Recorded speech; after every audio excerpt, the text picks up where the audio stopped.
All right, we're starting. So, hello everyone, and welcome to today's Product People event. We're so glad you could join us today. Just before we dive in, a quick reminder we are streaming live on YouTube, LinkedIn, Facebook, and Twitch. And every talk on our live streams is being recorded and saved on YouTube. So if you ever miss a session or if you feel like sharing today's session with your fellow PMs, you know where exactly to find it. So, yeah, but there's obviously a real perk of being here live today with us. You get to be a part of the conversation. So please drop your thoughts and questions into Slido at any point, and we'll bring them into our QA session in the end. So you can see the QR code on the screen, and you also can just join on the slido.com and enter the code. So, today's session is about a tactical roadmap as an alternative to your no, a very intriguing naming, and it will be presented to us by Stephan von Rooden, who is a product and strategy expert at Expandior Product Academy.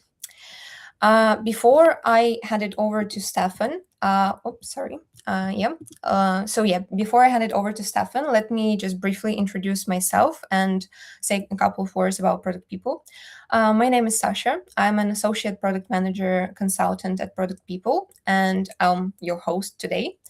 I have a background in marketing and project management. I've worked with startups and large corporations and gained experience in different domains from pharmaceuticals to financial services. And a bit about Product People. So, for those who don't know us, Product People provide interim product management and product leadership through our 40 product managers. We also run one of the largest PM communities in Europe with more than 60,000 members. And so that's about us. And now, before we start our presentation, we'd love to hear a bit from you.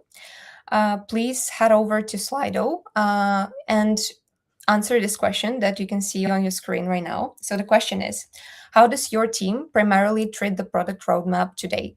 We have 4 options for you. So please choose the one that is more relevant to your team and the current situation. So option A is a delivery plan. It tracks what we're building and when. Option B, a shopping list. Stakeholders add requests and we prioritize. Option C, a strategic direction setter.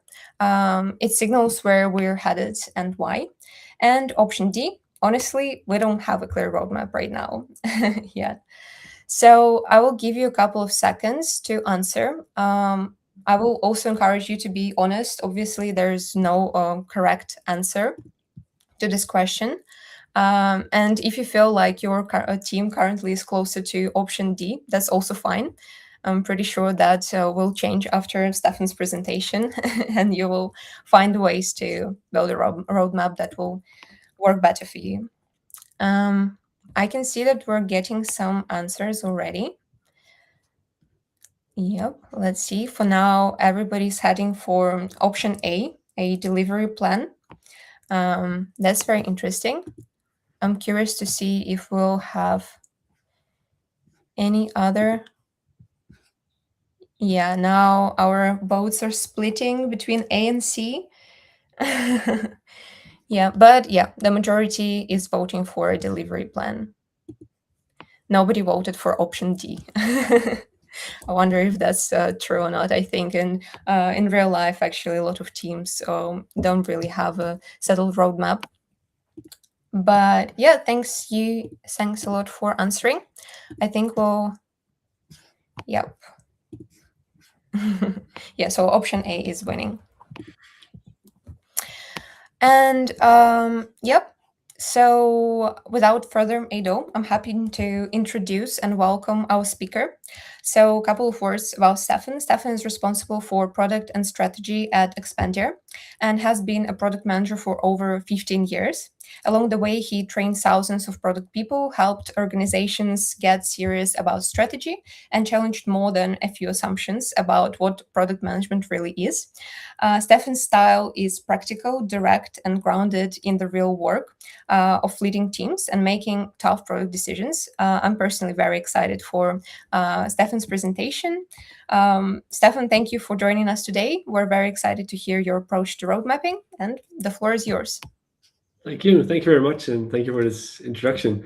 I'm really happy to be here and really happy to talk to you about this tactical roadmap. And I wasn't really surprised on the answers, but I really would like to broaden the perspective of a roadmap not being treated as this delivery focused um, artifact, but basically broaden the conversation and engage with your stakeholders, with your customers at their uh, desired level. And what I'm going to talk about, and why I'm really excited also about the timing of this topic right before the summer break, um, is now is actually already time to look at roadmap and start looking into next year.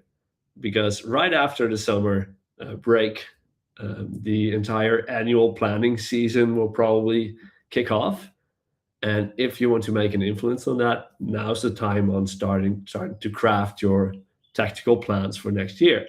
So it sounds really far away into the future. Maybe you've just started this year's focus and working your way through the second quarter, but this is really an important and exciting time. And hopefully, with this talk, I can give you a little bit of insights on the value of treating this roadmap as a tactical on a tactical level, as an artifact and as a, let's say, not necessarily a weapon, but as an alternative to saying no. Why that's really relevant, I'll walk you through this.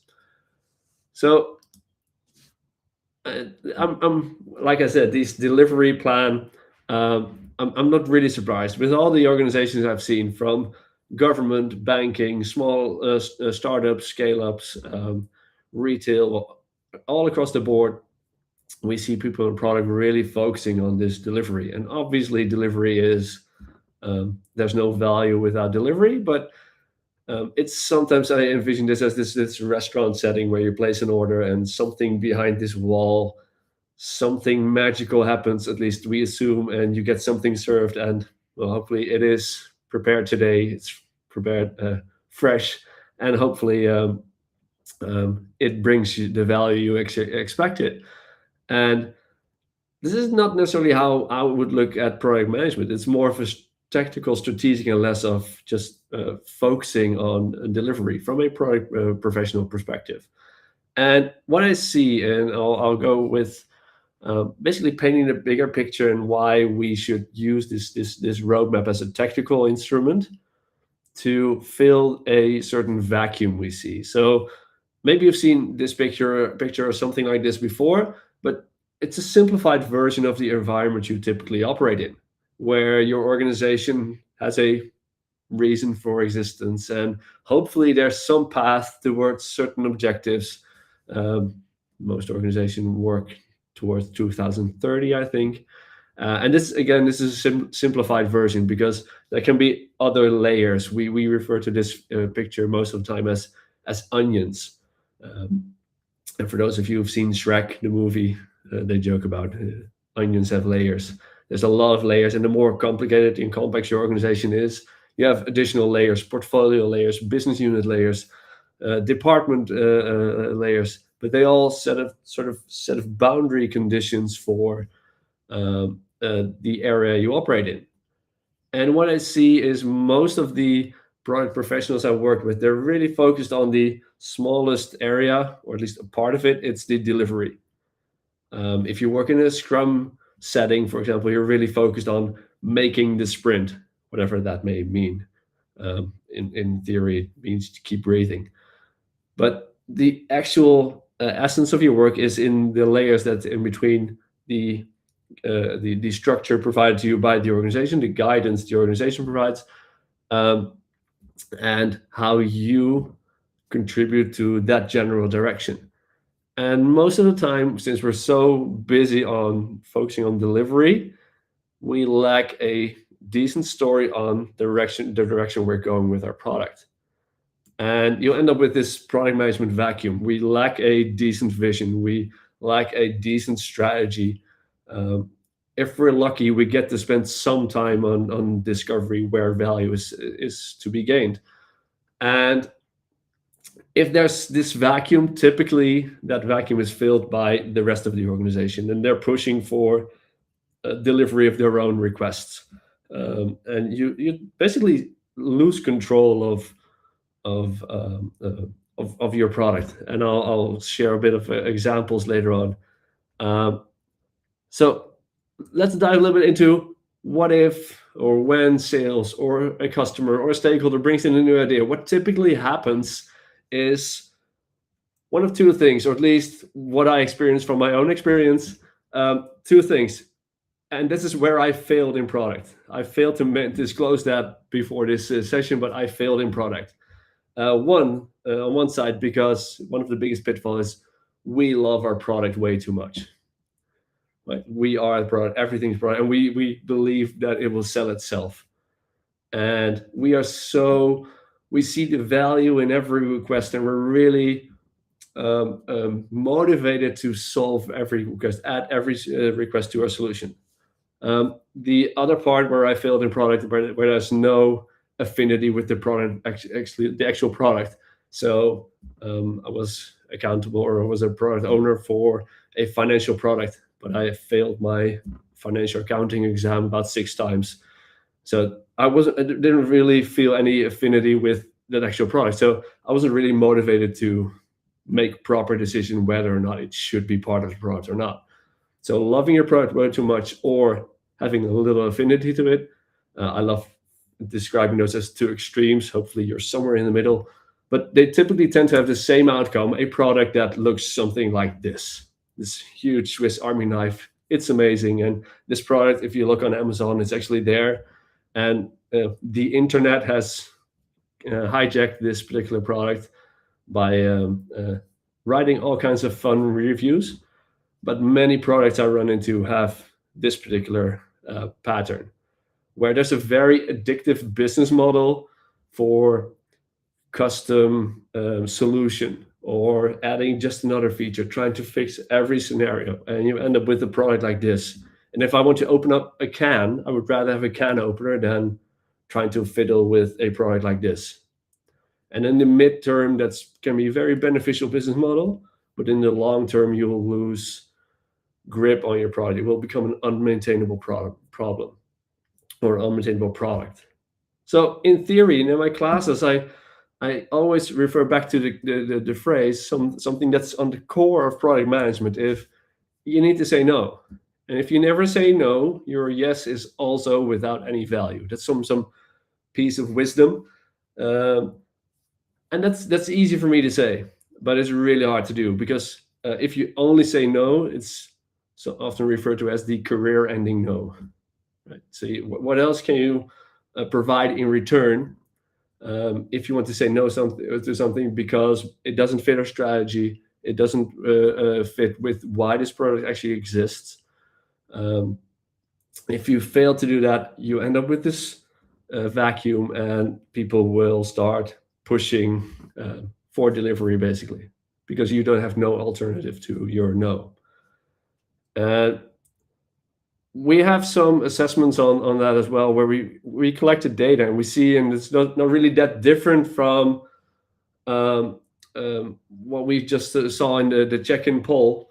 Um, we see that there's some over focus and attention from product professionals on product delivery, and less focus on the strategic elements of the work we do, the discovery elements of the work we do, and do not spend enough time on go to market.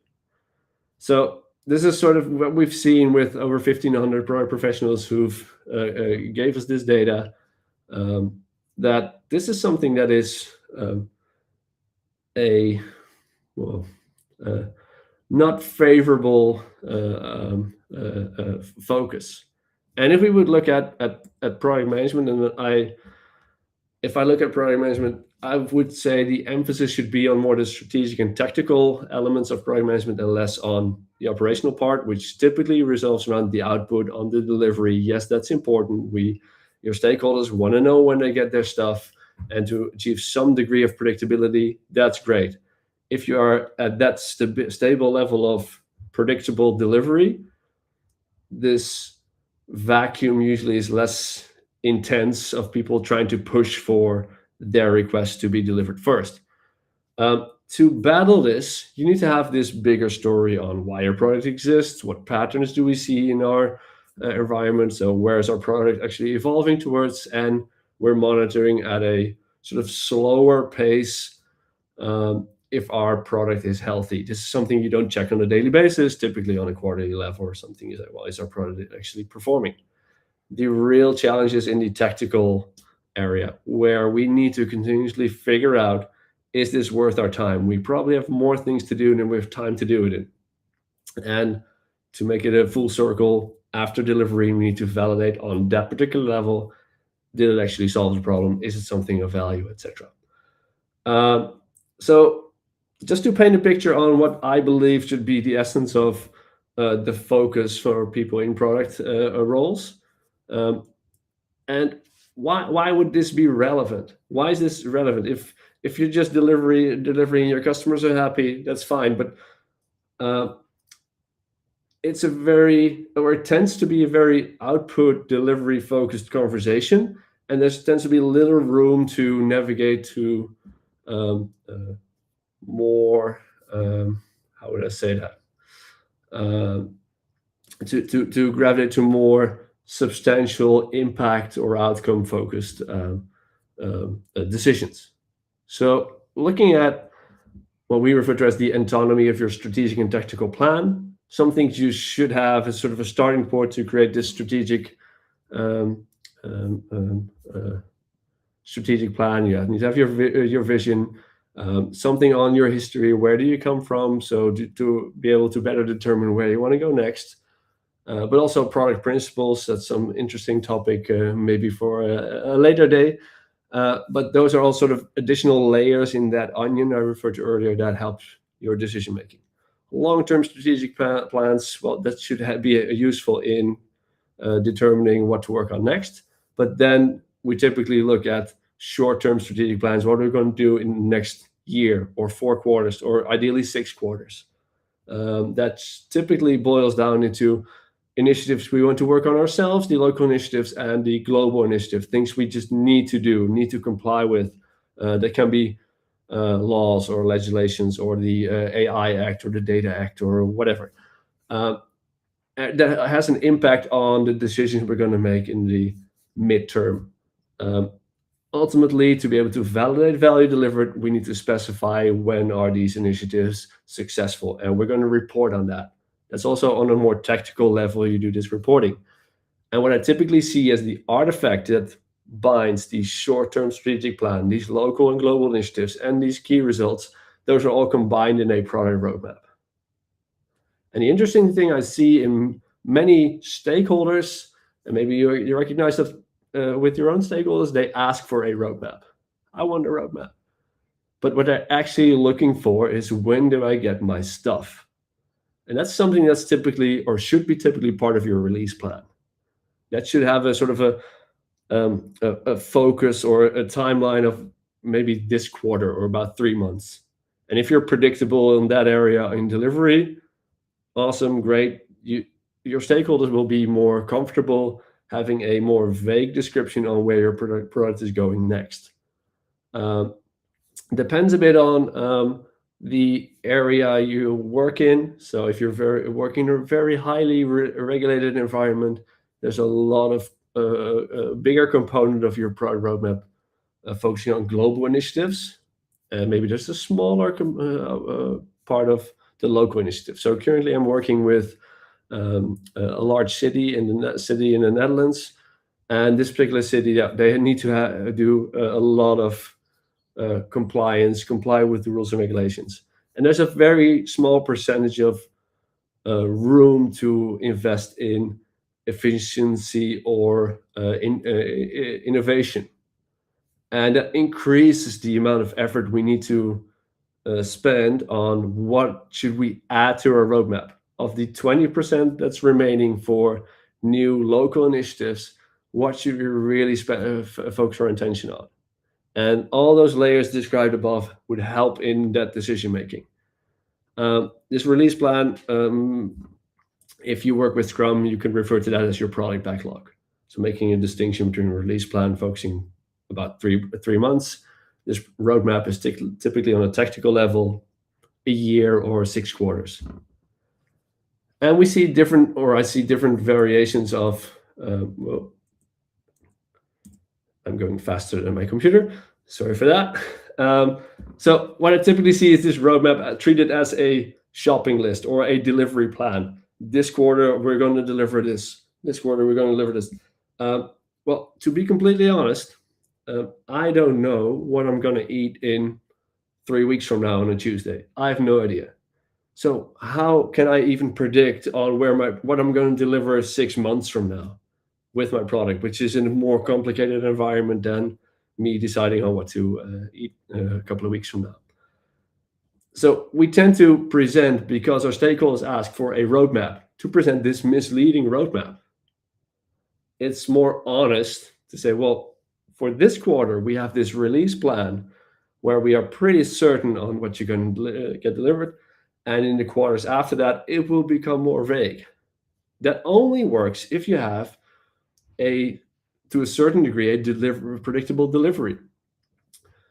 And if you want to go pro, which we all we want to be professionals in the work we do, the next step would be treating this as a tactical roadmap where we do not only focus on delivery, what we're going to deliver, but also what are we going to explore, where are we going to invest, and basically broaden the conversation of a roadmap which does not only present the deliverables, but is extended in focus where we also going to validate, where we're going to do some product discovery, etc.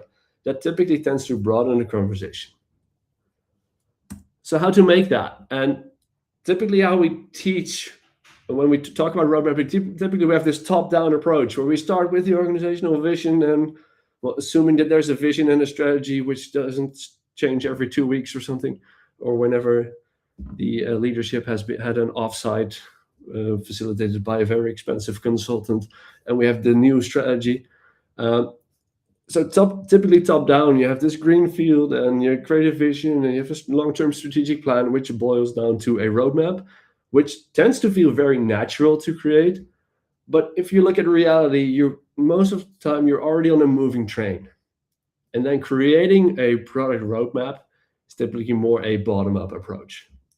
Typically feature-driven, typically where we still need to figure out, is this worth our time? So it has a little bit of a different approach to it in creating this, which for most of the product professionals I work with, the bottom-up approach is the way to go, which people hardly ever talk about. So how to go about that? And this is something, for example, I've done with one of the largest companies in the Netherlands, very strong brand. I'm not allowed to use their name, but the product teams that work there, they basically were creating products to enable other departments in that very, very large organization, technology organization, to enable them to basically perform. And they were really struggling in creating this roadmap. And actually what happened, we had this training course, and at the beginning of the training course, their head of did the kickoff. Awesome. He ticked all the boxes of all the happy product management language I always look for, and I was really happy. And he apologized for not attending that particular course because he had to attend the kickoff of the annual planning season. And when they asked the product managers who were in the training, well, did you feed your manager with your input on where you believe your product should go in the next couple of quarters, or at least next year? None of the people in the room did that. So their head of was sent to a meeting where all the other departments were asking, had different expectations, and that head of product was sent to a meeting empty-handed. And then you'll become part of someone else's plan. So to navigate from that is basically a couple of steps to go through in this initial technical roadmap. See if you can identify if your organization has some strategic teams defined, because um, ideally there's this great um, um, um, strategic document which helps you determine or at least helps you supports you in making decisions. But at least see if you can identify some strategic themes. Where does the organization want to go? What's important to your organization? Then start collecting what initiatives are already working at organizational level or departments or teams. Maybe you work with multiple teams. Uh, so how can we help them succeed? Bring in that information. Um, Maybe already from a bottom up you have some requests being pulled in. See if you can cluster that by value, by assumption, by um, a certain delivery area or a team that's really focused on that particular cluster. Or maybe there's some deadlines in there. Um, and see if you can identify some strategic themes. Um, and based on the organizational strategic themes, you can start presenting a initial order of where are we going to go with our product. And then the interesting part is where you start validating this with your stakeholders, with your customers. Is this the right way to go? And this is an ongoing activity. In the one of the earlier slides, when the anatomy of the strategic planning came up, this is something you do at least on a quarterly basis, preferably more frequent. But this is just starting from what's already there. I'm more than happy to share with what the ideal state is, but well, most of the time in real life that we already run into this. So what should this roadmap typically look like? That can be a question people already are wondering. I would really stay away from using very unhelpful tools like Jira or DevOps or something. Those are not suitable for road mapping. Um, you can try to change my mind, but I've never seen it. You can do things like that, but actually you don't want your customers or your stakeholders using Jira. Typically, they operate on this more technical level, which is a higher level of detail, and you don't want them to be tempted to drill down. And if I ask the preferences of product managers, typically we go with now, next, later kind of roadmaps, and you can add all kinds of variants to this. But typically in my classes, when I present them a whole series of different product roadmaps, this is what they are drawn towards. And I can see that because you live and breathe your product. This makes perfect sense on why this order, where the items are now or next or later. But I would always recommend, if you go for this approach, to visualize it like this, where you're forced to make decision, because the now part is a lot smaller. So you need to make decisions what you're going to focus now, and a little bit more room for what's next and later. Well, that's an infinite perspective. And if you go back to the other one, those are potentially infinite lists of what you're going to work on now, next, later. So that's a small nuance, but this is not what typically your stakeholders are looking for, especially if you're struggling with predictable delivery or you're suffering from this vacuum. Typically your stakeholders, they live in this quarterly cadence. So the Go product roadmap, I think Roman Buchler's approach to this is what we typically prefer, where we work towards certain goals. Typically this quarterly cadence is what most organizations operate in. We're not going to sell it as this is the entire delivery we're going to do, but these are the key features. And to report in the quarter after delivery, these are the metrics we're going to report on. So typically your stakeholders prefer this. So it's great that you want to create this this roadmap, and you collect everything that's already happening. But there are some dynamics I would like to give you a little bit more tools or templates to do that. So 3 canvases I want to share with you, and 1 pro tip. So if you look at your product roadmap, 1 pro tip is add a best before date on top of your roadmap, like a box of milk or carton of milk that expires at some point in time. But if you with your team don't even know what you're going to deliver 2 or 3 weeks from now, then making claims on what you're going to deliver in the next 4 quarters doesn't hold up very well. Just add a best before date. If that date expires, any claim your stakeholder makes, they no longer apply, and your stakeholders can expect a updated version of your roadmap because it expired. You learned, probably had some conversations in the meantime. So what typically happens, what creates some friction when it comes to these tactical roadmaps, is commerce, sales, account management. They sell things that don't even exist yet.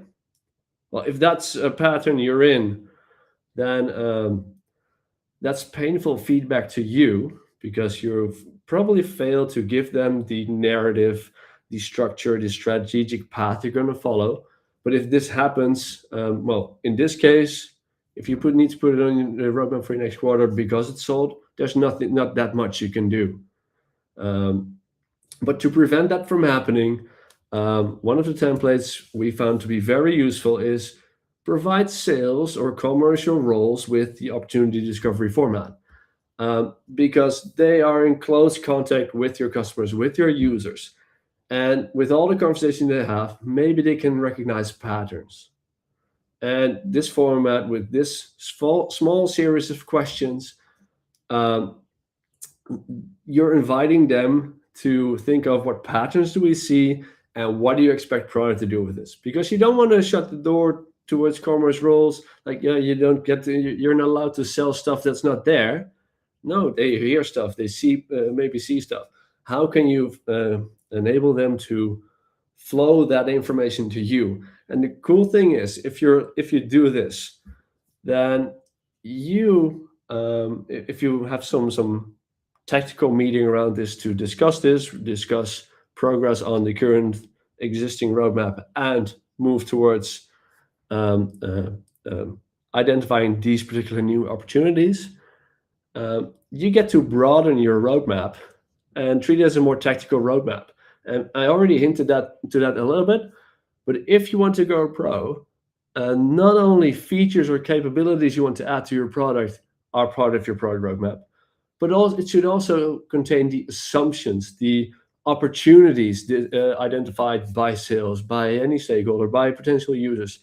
Um, because if you only add the delivery elements to your roadmap, you can end up in a situation that you're delivering something that someone asked for a year ago. So how can you bridge that gap on a level of detail your stakeholders recognize, is by adding assumptions to your roadmap. And if you follow this quarterly cadence, and if it's quarterly or any other time period, that's fine. Um, but if you do that, then your stakeholders will recognize, they feel heard, that you're looking into this. You're not promising it. No, we're validating this. We're assumed that this is something valuable, which would lead to this particular delivery. But after validation, if that is not true, then we won't. But at least in this quarter, after validation, you'll learn whether or not we should do this. So then you're broadening the conversation on your technical level, not only from delivery, but to the actual impact you're making. Close to wrapping up. So one of the other canvases into structure these assumptions, because obviously we have elements to describe features. This assumption reasoning canvas helps you structure your assumptions. I'm not going to go into details around this. You can download them. I'll share the link later. You can download them and use this to structure your thoughts on this level of detail, this type of content. By when would I want to have this validated to make a certain deadline, or when are people expecting for me to report on this? All these types of questions are on here. So this roadmap or backlog item is not only a chore, a thing you need to do, but it's also a hypothesis about value.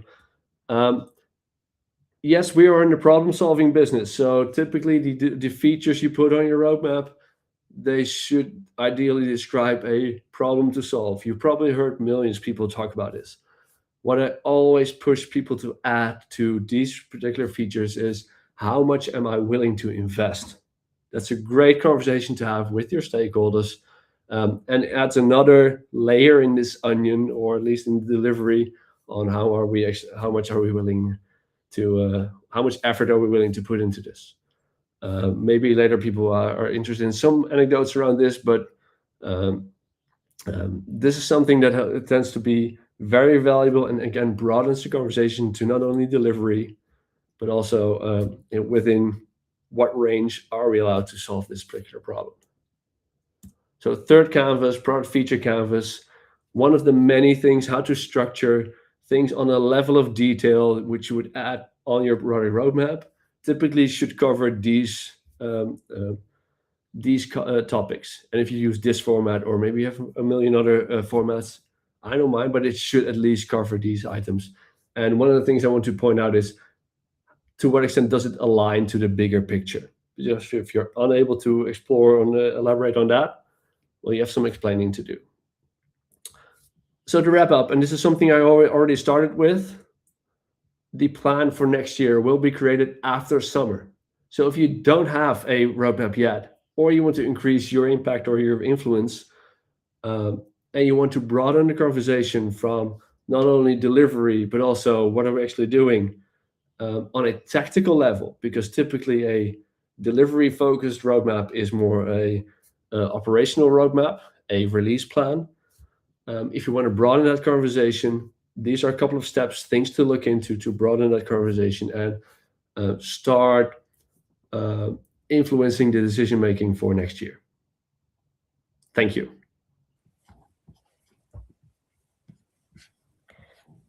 Thank you, Stefan. Yep.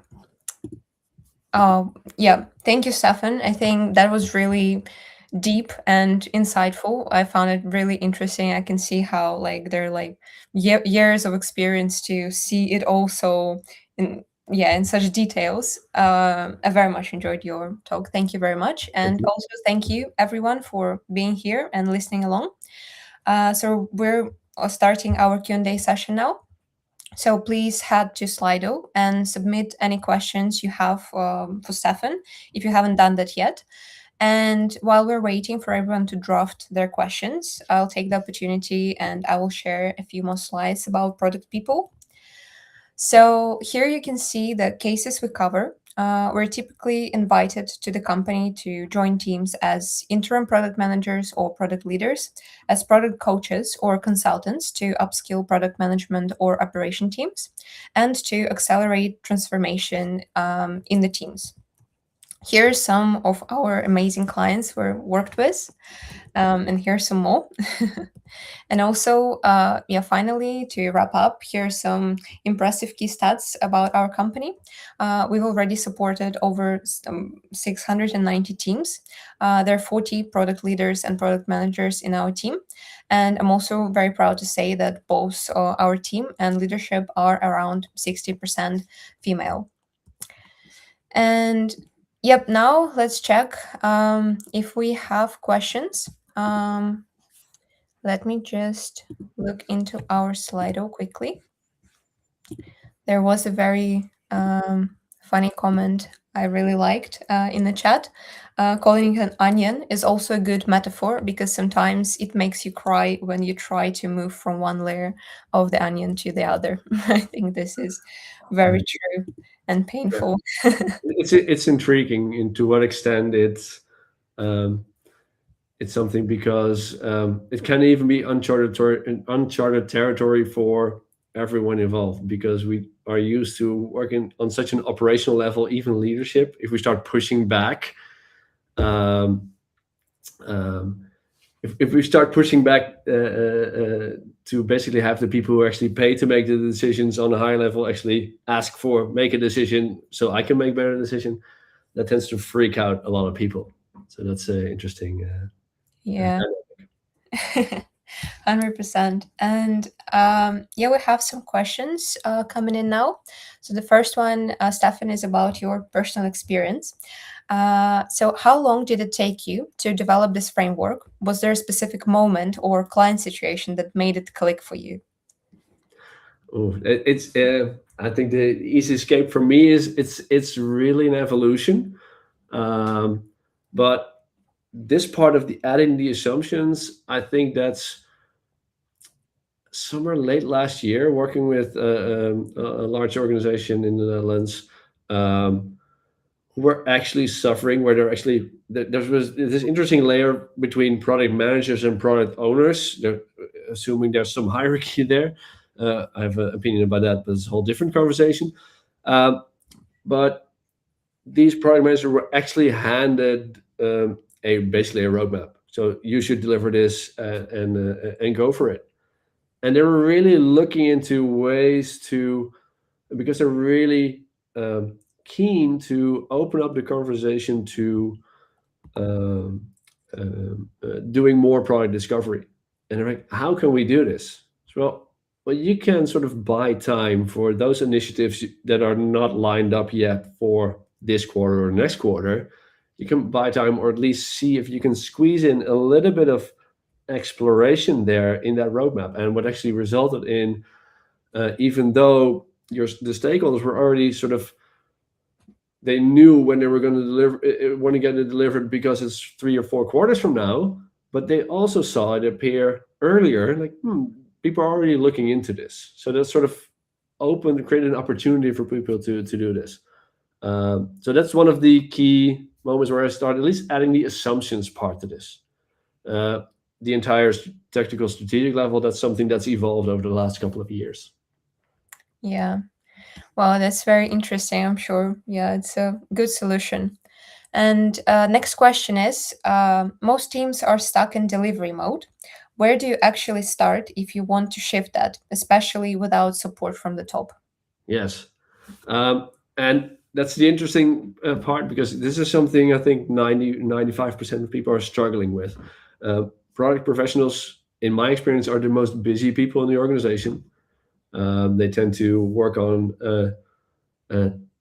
calendar Tetris level 99, right? They're moving from meeting to meeting. And what we're actually looking into, because many of the product professionals are stuck in delivery mode. Why? Because we're suffering from unpredictable delivery. And there's actually two things you can do to basically free up time to invest in this tactical and strategic area. Free up time um, by, well, basically doing this. On one side, the developers, the specialists you work with, those are the most optimistic group of people you ever run into. And they tend to do wishful planning. And we talk about velocity quite a bit, and predictable delivery.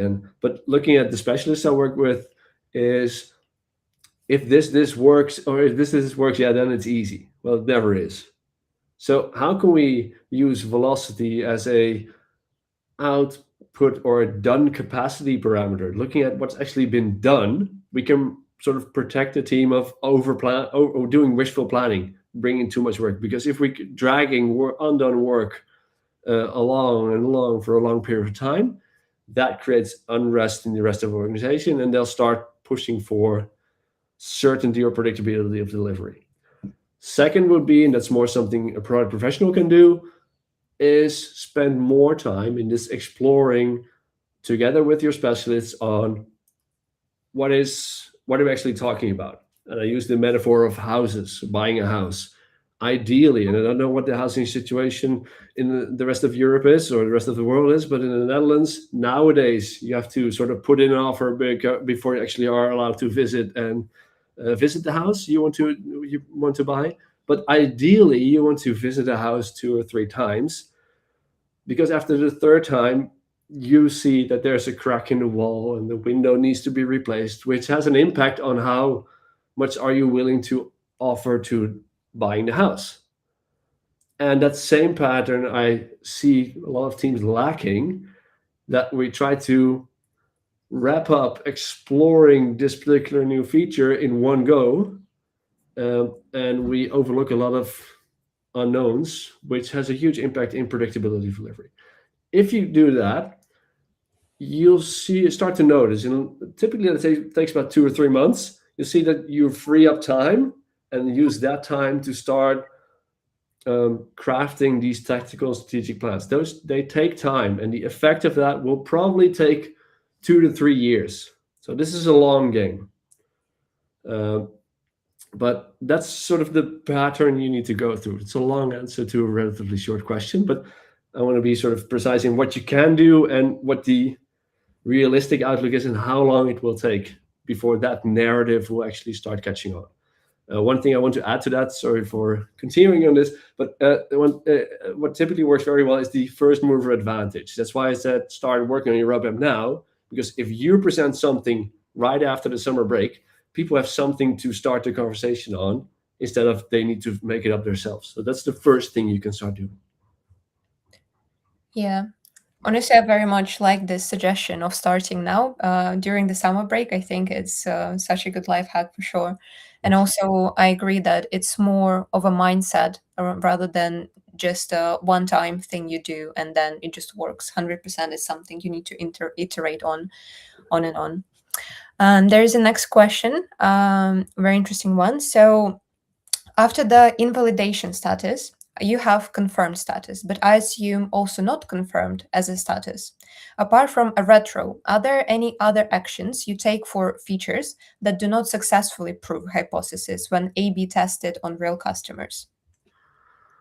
Um, so if I understand it correctly, so if we validate it's not correct, if it's not something valuable to pursue, Um, we typically try to circle it back to the people actually coming up with the initiative, saying, well, based on what we've explored, it's not worth our time. We're not going to do it. Either come up with a better business case that it will become worth our time, or, well, no. And then we go back to the no.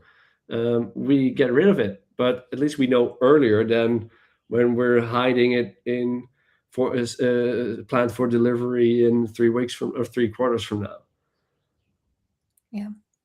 So you just document that this hypothesis did not work and yeah, just either plan for further tactical moves to maybe try in a different perspective or just drop it fully. Yeah, that could be sort of should be a conscious decision to do that. And typically, organizations have this quarterly cadence because if we talk about tactical roadmaps, typically a quarterly cadence is good enough to circle back on this. If you need to do it earlier, fine, but no later than in a quarterly cadence. Yeah. Okay, let's move to the next question. I think is the final one for now.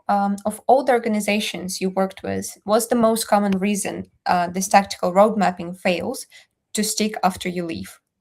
I think it's an interesting one. Yeah, yeah. If you know ins and outs.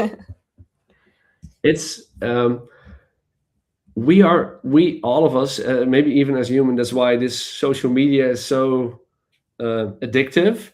Is we're drawn to this short-term dopamine fix. So we're naturally drawn to these saving the day and fixing this issue, and all of us are naturally drawn to that. And it's we need to we haven't checked our AI target for this session, so let's throw in AI as well. But even in all the AI initiatives, they tend to be sort of, yeah, we need to do this now and focus on it. I think the voice of reason and the discipline to stick to this is the direction we're going and be very conscious on whether to move away from this. This is the should be sole focus of the product professional. I had a conversation with an engineering company a couple of weeks ago. They said, well, should a product manager be a specialist or a generalist? That's sort of a highly philosophical question, maybe. But what happened was, or at least my response was, it should be either a very curious generalist or a very disciplined specialist. Because if you're very into the content of your product, if you love your product too much, you're naturally drawn to the nitty gritty operational level details. That I'm not sort of trying to devaluate the operational level stuff because they're still very valuable. But who's covering the tactical level? If no one cares, you should do that. And this is typically what happens where we have this sort of relapse into the operational um, focus, the delivery focus. Yeah, but I think there's still a very thin border then between how do you make your roadmap staying flexible but also very firm at the same time. Because with the example you made was AI, like obviously everybody wants to jump on this wave, right? And just Yes. kind of contribute to this whole flow. And how do you take a decision in the end? And how do you keep your roadmap in between flexible and very firm to push back on like ideas? Yeah. So I try to stay away from. Um, let me throw an anecdote there. I'm a beekeeper as well. I keep bees, and well, sometimes people ask, well, are there any parallels or metaphors when it comes to beekeeping and product management? I can only think of one. We tend to attribute busyness to bees, a busy bee. Um, but they did some research on how a bee colony or beehive, how busy are the bees actually, and they found out that there's sort of 20 to 30% of the bees in a beehive, they don't do anything, they just sit idle. So they figured out themselves they have some slack in their capacity, because imagine if you drive by with your car and you hit a couple of bees. Well, let's hope not, but it can be happen that you hit a couple of bees that were just out to get some nectar. Um, who's going to cover for that task? Well, you need to build in some slack. Well, the same applies to your roadmap. If you're going to completely fill with deliverables your roadmap, okay, this is what we're going to do in the fourth quarter, then you're making it really difficult for yourself. So that's why I'm really drawn to this goal-oriented roadmap. Is there some key features in there, but it's not a complete shopping list of what we're actually going to deliver. So that's how we're going to try to balance that. And that only works if you have some degree of predictability of delivery for at least this quarter. Yeah, for sure. I agree on that. And thanks for a very cool fact about bees. Didn't know that. Um, yep, I think we finished with the questions. Um, Thank you very much, Stefan, for sharing your insights and answering all the questions. I very much enjoyed the presentation. It was amazing. Thank And you. to our audience, thank you for listening. If you'd like to stay connected, please scan the QR code to subscribe to our newsletter for more inspiring product stories and insights. And also want to know that we're hiring at the moment. So if you are interested, please consider this opportunity. And if you enjoyed this talk, please join us again on June 23rd next week. We will be talking about a very important part of building a successful business, finding the right problem to tackle. Will be also a very interesting topic to listen to. And yep, thank you all for joining and see you next time.